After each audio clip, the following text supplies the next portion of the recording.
அனைவருக்கும் வணக்கம். Group D December 1 நடந்த எக்ஸாம்ல ஷிஃப்ட் 2ல உள்ள கொஸ்டின். ஒரு கொஸ்டின் ஸ்டூடெண்ட் டவுட் கேட்டிருந்தாங்க. அதை கிளாரிஃபை பண்ணி போடுறோம்.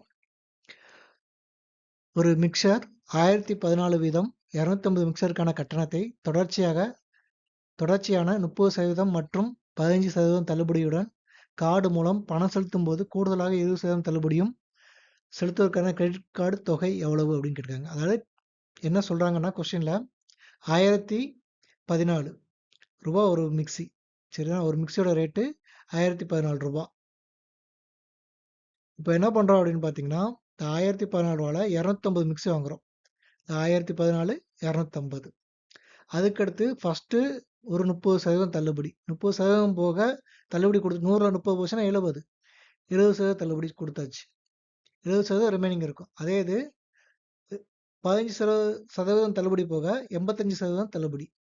அடுத்து கூடுதலாக கிரெடிட் கார்டு மூலமாக பே பண்ணுறோம் அப்படின்னு சொல்லிட்டாங்க. அப்போ கிரெடிட் கார்டு மூலம் கூடுதலாக 20% அப்படின்னா 20 போக மிச்சம் 80. ஸோ இப்படி எழுதியாச்சு. ஸோ இதில் ஒன்று கால்குலேஷன் சொல்லியிருக்கேன் இப்போ சைடில். என்னென்னா 1014 எப்படி எழுதலாம்னா 507 × 2 எழுதலாம். 507 × 2 எழுதலாம். அதே மாதிரி 170 எப்படி எழுதலாம்னா 85 × 2/2 எழுதலாம். எதுக்காண்டி நம்ம இப்படி எழுதுறோம்னா ஈஸியாக வந்து கால்குலேஷன் மெத்தடை கொண்டு வர்றதுக்காக. சரியா, சில இடத்துல வந்து சில நம்பர்ஸ் வந்து டேரெக்டாக மல்டிப்ளை பண்ணும்போது they have take some time, கொஞ்சம் டைம் எடுக்கும். அதை ரெடியூஸ் பண்ணுறதுக்காக. ஸோ இந்த சம்மு கொஞ்சம் 5 ஸ்டார் கொடுக்கலாம் ரேட்டிங்கு. கொஞ்சம் டைமும் எடுக்கும் உங்களுக்கு இந்த சம்மு. ஸோ இப்போ அந்த 507 × 2 250 70/100 170/200. ஏன்னா இங்கே அப் அண்ட் டவுன் 2ஆல் மல்டிப்ளை 170 தான் இருக்குது, இங்கே 2ன்னு இருக்குது. ஸோ அதை அந்த 2 இங்கே எடிட் பண்ணியிருக்கோம். ஓகேவா? ஸோ 170/200 80/100ன்னு கொடுத்தாச்சு. இப்போ அதுக்கடுத்து என்ன பண்ணுறோன்னா இந்த 250 × 2 500. ஸோ இப்போ 500 × 2ன்னு போடணும். அதே மாதிரி இங்கே என்ன பண்ணுறோன்னா ஒரு 80 இருக்குது. ஸோ அப்போ அங்கே என்ன பண்ணுறோன்னா இங்கே என்ன பண்ணோம் 500 × 2ன்னு சொன்னோமா, ஒரு 2/2ன்னு போட்டுக்கிடுவோம். அந்த இடத்துல 2/2ன்னு போட்டுக்கிடுவோம். ஸோ அப்போ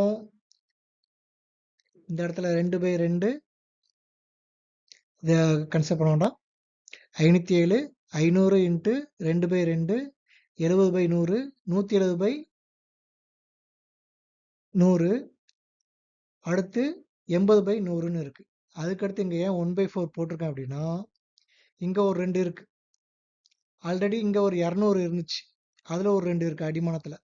ஸோ அப்போ 2 2 4 1/4ன்னு அதை தனியாக எடுத்து எழுதியிருக்கேன். சரிதானா? இந்த 1/4 அடி கொடுக்கும்போது 20/100 அப்படின்னு கிடைக்கும்.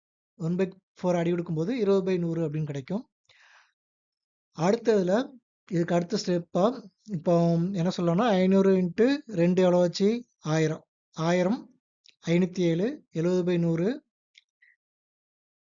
507 1000 70/100 170/100 20/100ன்னு ஆயிடுச்சு. இப்போ மேலே கவுண்ட் பண்ணுங்க. கவுண்ட் பண்ணோம்னா நமக்கு எத்தனை ஜீரோ கிடைக்கும் அப்படின்னு பார்த்தோம்னா 1 2 3 4 5 6 ஜீரோ கிடைக்கும். அதே மாதிரி இதில் ஒரு 2 இதில் ஒரு 2 இதில் ஒரு 2 6 ஜீரோக்கு 6 ஜீரோ கேன்சல் ஆயிடுச்சு. ரிமைனிங் இருக்கக்கூடியது 507 × இங்கே ஒரு 70ல் அந்த ஜீரோலாம் கேன்சல் பண்ணும்போது ஒரு 7 தான் இருக்குது. இங்கே 17 இருக்குது, இங்கே ஒரு 2 இருக்குது. × 34 17 × 2 34. இதோட மதிப்பு 34. இங்கே 507 × 7ன்னு இருக்குது. நம்ம யூனிட் டிஜிட்டை மட்டும் மல்டிப்ளை பண்ணுவோம். 507 × 7 எவ்வளோன்னு பார்த்தீங்கன்னா நமக்கு மல்டிப்ளை பண்ணால் பெரிய நம்பராக வரும். யூனிட் டிஜிட் பண்ணால் 7 × 7 49, 17 × 2 34. இது ரெண்டையும் மல்டிப்ளை பண்ணோன்னு வச்சுக்கோங்களேன் 306 × 100/136ன்னு வரும். சாரி, பை இல்லை, அடுத்த அடிமானம் 136 வரும். இதை ஆட் பண்ணும்போது எவ்வளோ வருதுன்னு பார்த்தீங்கன்னா 6 6 6 இங்கே ஒரு 1ன்னு வந்திருக்கு. ஸோ நமக்கு வந்து லாஸ்ட் 3 டிஜிட் மட்டும் தான் கன்சிடர் பண்ண போகிறோம்.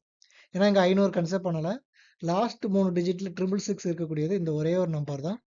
So answer is B.